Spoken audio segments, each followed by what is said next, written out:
আমরা এখন যাচ্ছি শর্মস্তপুর, আর এই হচ্ছে ভুরুটি ঘাটের রাস্তা।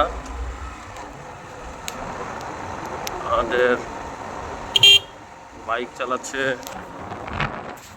রনি, যাকে আমরা দেখানোর চেষ্টা করছি।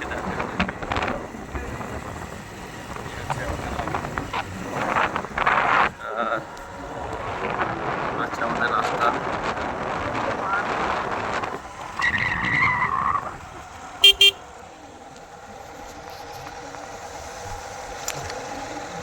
চেষ্টা করছি আপনাদেরকে প্রাকৃতিক যে সৌন্দর্য, সেই সৌন্দর্য দেখানোর জন্য।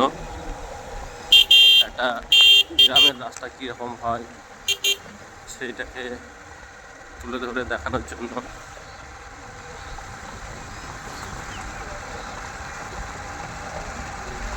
এই যে চাষি